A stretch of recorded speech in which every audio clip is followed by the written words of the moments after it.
কয়েক পা run up নিয়ে লিটনকে বল করলেন মুস্তাফিজ। ইনকামিং ডেলিভারিতে ব্যাট ফাঁকি দিয়ে বল গিয়ে লেগেছে প্যাডে, বিট হয়েছেন লিটন। এমন বিট ম্যাচে হলে নিঃসন্দেহে বোলার হাত তুলে আম্পায়ারের কাছে আবেদন করতেন।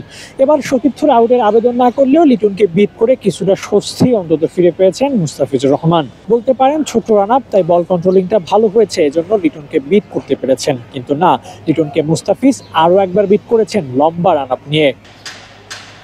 বলটা ভেতরে ঢুকে গেছে বলে লিটনে ইশারা করলেন, আর এমন ইনকামিং ডেলিভারিটা যে স্বয়ং মুস্তাফিজেরও মনে ধরেছে তা বল ডেলিভার করার পর লিটনের সাথে আলাপটাই বলে দেয়। পরের বলটি করার জন্য রান আপ মার্কে প্রস্তুত হচ্ছিলেন মুস্তাফিজ, তবে এবার ব্যাটার ভিন্ন। লিটনের জায়গায় দাঁড়িয়ে আছেন হাবিবুর রহমান সোহান, প্রস্তুতি নিচ্ছিলেন তিনিও।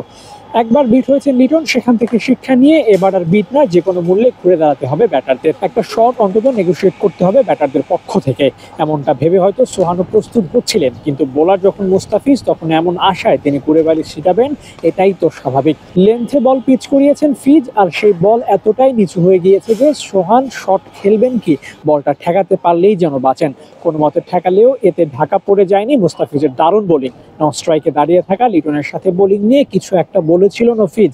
দারুণ এমন বোলিং এর কাটাছেড়াই হয়তো করছিলেন দুই ক্যাপিটালস। এবার পরের বলটা ফেস করলেন লিটন, নিচু হয়ে আসা বল জায়গায় দাঁড়িয়ে ফ্লিক করলেন। এমন বলে এর চেয়ে বেশি কিছু হয়তো করাও যেত না।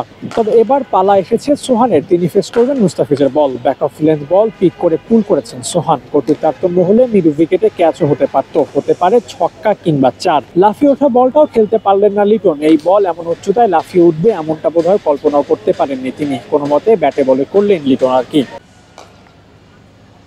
তবে দুই একটা বল যে খারাপ করেননি এমনটা বলার সুযোগ নেই। এই বলটাই দেখুন, লিটনের জোনে ফেলে অনেকটা সহজলভ্য করে তুলেছিলেন মুস্তাফিজ, যার কারণে ফ্লিক করে বল পাঠিয়েছেন মিড উইকেটের দিকে। বলটি আরেকটু ভালো করতে পারতেন, তা হাতের মোচড়ে অ্যাপ্লাই করে দেখালেন মুস্তাফিজ। ভালোর যে শেষ নেই সেটাও ফুটে উঠেছে ফিজের এই বলে। ডানহাতিদের বিপক্ষে মুস্তাফিজ একটু বেশি সলিড, তার প্রমাণও দিয়েছেন এই বলে। আর একটু হলে স্টাম্প ভাঙতো, ভাঙেনি, তাই মাথায় হাত উঠেছে ফিজের।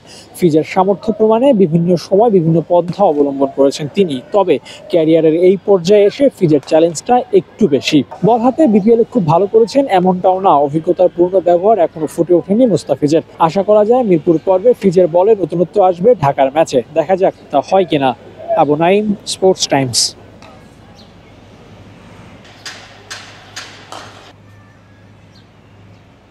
আজকে ম্যাচ না ভাই, নিয়ে যাবে তোমার 12টা পর্যন্ত নিতে পারবে।